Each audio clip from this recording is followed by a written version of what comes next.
दीजिएगा, उधर चेहरे पे लाइट दीजिएगा भैया लोगों के, ताकि दिखे भी थोड़ा।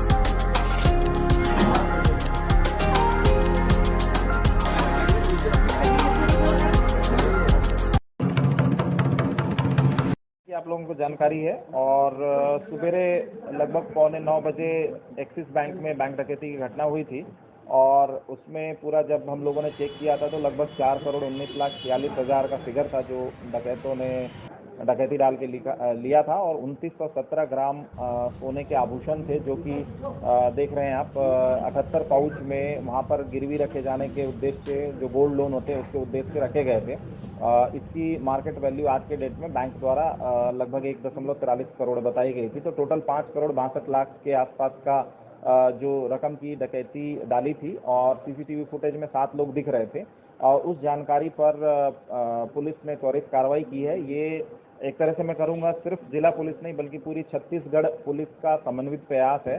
इसमें न सिर्फ बिलासपुर रेंज से विभिन्न जिलों से बल्कि छत्तीसगढ़ के अन्य और जिलों से साइबर के जो एक्सपर्ट लड़के हैं, ऑफिसर्स हैं, उसके साथ साथ क्राइम में काम किए हुए लोग हैं जो इस प्रकार के केसेस को पहले सॉल्व किए हैं, उन सभी की टीम बनाई गई। उनके बारे में पता करके उन सभी को इससे जोड़ा गया और उनको लाया गया, उन सभी को काम पे लगाया गया। उसके साथ साथ नाकेबंदी के लिए जो हमारे सरहदी जिले हैं उनको और स्पेशली बलरामपुर हो गया और अंबिकापुर का जो इलाका है जशपुर है, उसके बाद जो इंटर स्टेट बॉर्डर्स के जितने भी जिले हैं उनके साथ डीआईजी ने और एसएसपी रायगढ़ ने दोनों ने प्रयास किया। मैंने खुद आईजी स्तर के अधिकारियों से बात कर ली और पूरी पुलिस एक्टिवेट हुई और उस एक्टिवेशन के परिणाम स्वरूप हम लोगों ने इसमें बड़ा ही समन्वित तरीके से पूरी टीम ने काम किया।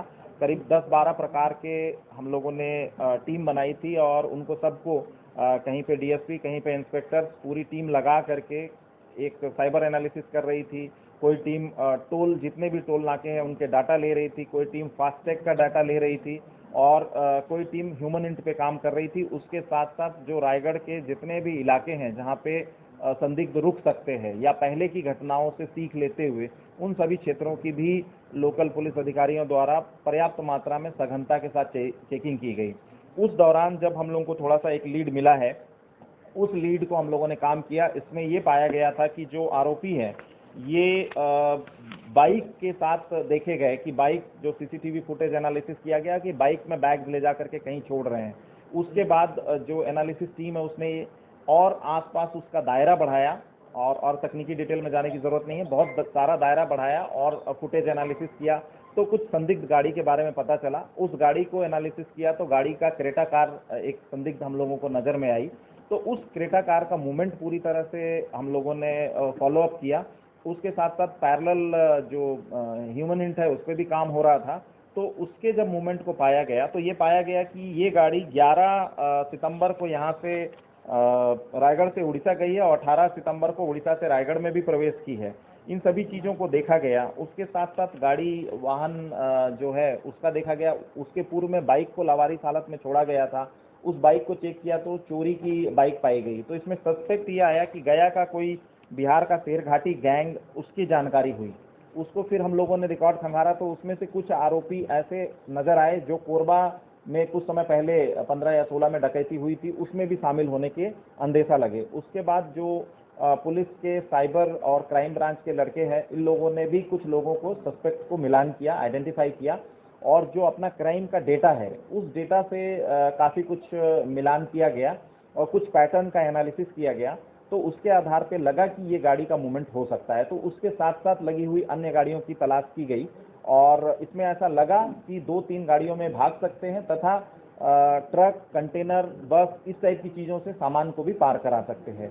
तो उसके आधार पर जब नाकेबंदी की गई और जो अंबिकापुर की ओर में चोटिया में बैरियर है उसका डेटा एनालिसिस किया गया, तब उसमें समझ में आया कि गाड़ी के मूवमेंट्स दिख रहे हैं।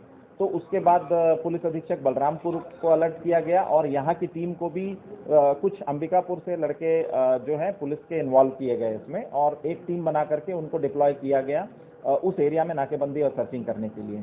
तो उस आधार पर रात में हमारी टीम ने वहाँ पर इंटरसेप्ट किया है और इसमें 5 डकैत जो हैं ये पकड़े गए हैं जिनको पुलिस ने अभी अभिरक्षा में लिया है और विधिवत इनकी गिरफ्तारी की कार्रवाई वगैरह की जाएगी।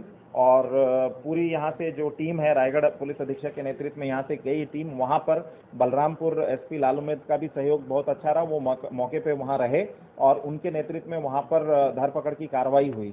तो उसमें हम लोगों ने इसको पकड़ा और इसमें एक राकेश कुमार गुप्ता जो कि क्रेटा का चालक है, शेरघाटी का है, बिहार का। उपेंद्र सिंह ये ट्रक चालक था, 50 साल, ये भी बिहार का है।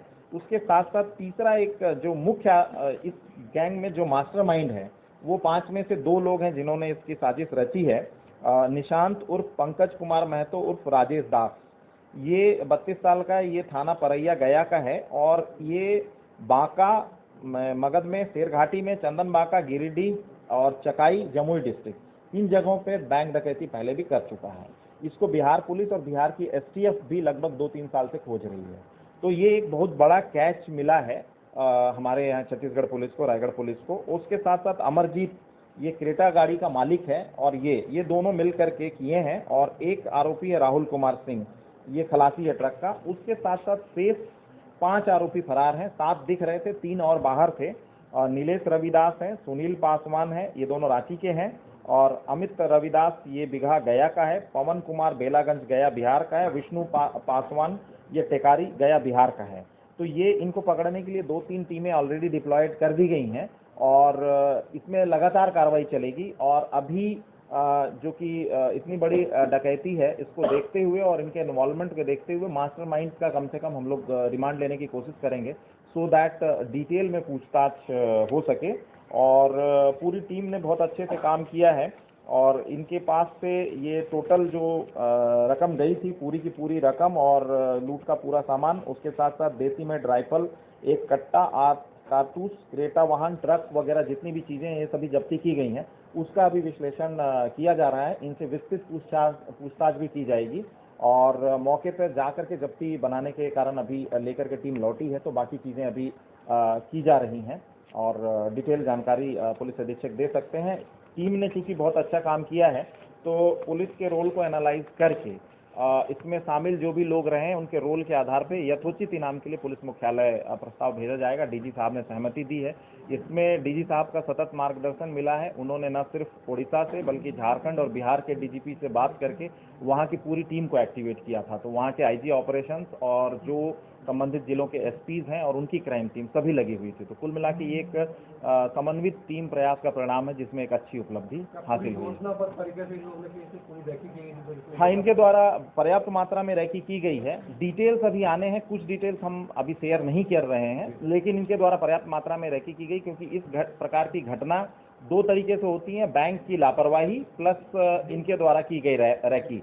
तो इस संबंध में भी अलग से जिलों को हम लोग निर्देश दे रहे हैं कि बैंक की सुरक्षा का ध्यान रखा जाए। पुलिस ही नहीं, सिर्फ बैंक को भी इसमें जिम्मेदारी दी जाए क्योंकि जैसे इस केस में देखेंगे तो अनार्म्ड गार्ड था, जबकि लगभग 8.65 करोड़ का कैश उस बैंक में डिपॉजिट है। तो इसमें भी हम लोगों को ध्यान देने की जरूरत है। आई थिंक पुलिस अधीक्षक ने इसका संज्ञान लिया है। आगे इस मामले में बैंक के वरिष्ठ अधिकारियों से चर्चा भी करेंगे। अभी ऐसा चीज नहीं आया है। अब जो 5 भागे हैं तो उनके हम लोग अभी एनालिसिस कर रहे हैं। बेसिकली टेक्निकल एनालिसिस में खुलेगा। कुछ इनके लोग जिनके ये संपर्क में थे, जो इधर के हैं, उसको पुलिस ने उठा के पृथक से पूछताछ शुरू की है। तो आने वाले समय में इसमें अपडेट मिलेगा। सबसे पहले इन्होंने खरसिया मुख्य मार्ग को चुना और वहाँ से फिर कोरबा और कोरबा के रास्ते अंबिकापुर वाले रास्ते को लिया क्योंकि इन्हें गया की तरफ जाना था। तो इसलिए ये रामानुजगंज के रास्ते एक ही रास्ता है जो जाता है। तो नेशनल हाईवे को उन्होंने चुना। केवल ये खरसिया से निकल के कोरबा तक जाने के लिए वो हाटी वाले रास्ते को लिया। सर कितने आरोपी कहाँ से पकड़े गए बता सकते? अरे वही सभी जो है वो एक ही घटना है। हम लोग वहाँ घेराबंदी करके पकड़ा गया है। तो लोकेशन थोड़ा बहुत दाएं बाएं हो सकता है, बट जनरल एरिया वही है, बॉर्डर के जस्ट पहले।